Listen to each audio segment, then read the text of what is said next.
Hello everybody, CritCrab here with another story. I found this to be the most all-in-one of the horror stories so far, so let's get right into it. Roll post. Alright kids, buckle up, cause this was infuriating to live through, so let's hope it's as infuriating to read.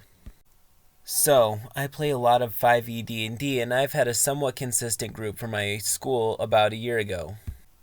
We split up about 5 months ago because of this story and more drama I'll save for later. We had 3 girls, 2 guys, and one non-binary individual who was my significant other. One of the guys, I'll call him Zane, was the DM. Something to note, Zane and Jim, the other guy in the group, kinda hated each other. Jim was really looking over stats and builds, and Zane constantly called him a metagamer slash min-maxer. This left Mars, my significant other, and myself to have to moderate their feuds. Allison, one of the other girls, stayed out of it, and Anna felt like she was caught in the crossfire of all this BS. Anywho, on to the tea. It was Zane's birthday month and he said, hey, I'll DM a pirate-themed campaign. And all of us are hyped because we all love pirates and the romanticized version of them from pop culture. Anna was especially excited because she was obsessed with the story of a female pirate nicknamed the Pirate Queen. This is important. So, in the time before the session, I'm talking 2 or 3 weeks, Zane tells us he's overhauling the whole class system. I really wanted to play a bard. I love music and bards are super fun from an RP perspective, but Zane said there were only 4 classes, paladin, monk, rogue, and fighter. I had to somehow stuff this character I'd made into the role of a paladin because no one else wanted to play support. Zane also chucked the currency system into the gutter and he made us use rubles instead of GP, SP, and CP, which is a totally different system. Another thing before we even got to play, Zane wouldn't let us play races that weren't almost indistinguishable from humans. I played a half-elf even though I wanted to try playing a Triton. He and Jim also had a huge argument about Jim wanting to play either a bugbear or a hobgoblin, I can't remember which too.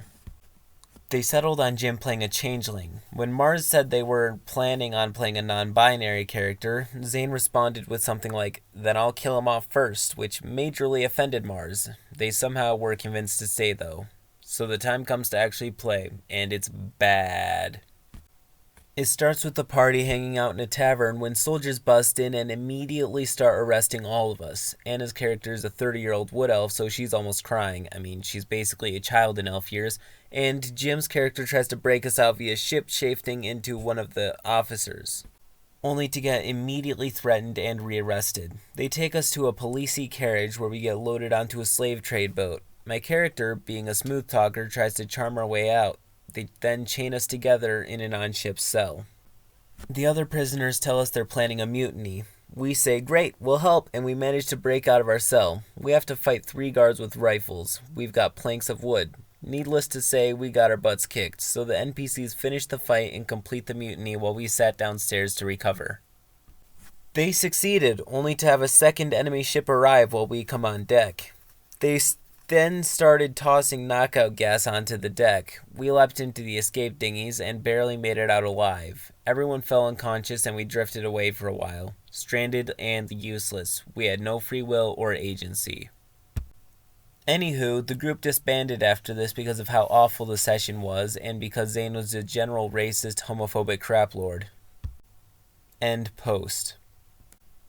Personally, I think the most amazing thing about this story is that any single aspect of it could, if expanded on, be its own horror story. I mean, that guy threw up so many red flags he could have made a sale out of them. For one, there's the DM that bans all but 4 classes, and all the classes he allows are the ones who hit things with weapons. Then there's the DM who targets a player for making a non-binary character. And the DM who has the PCs play second fiddle to NPCs while denying them any opportunity to use their skills or abilities.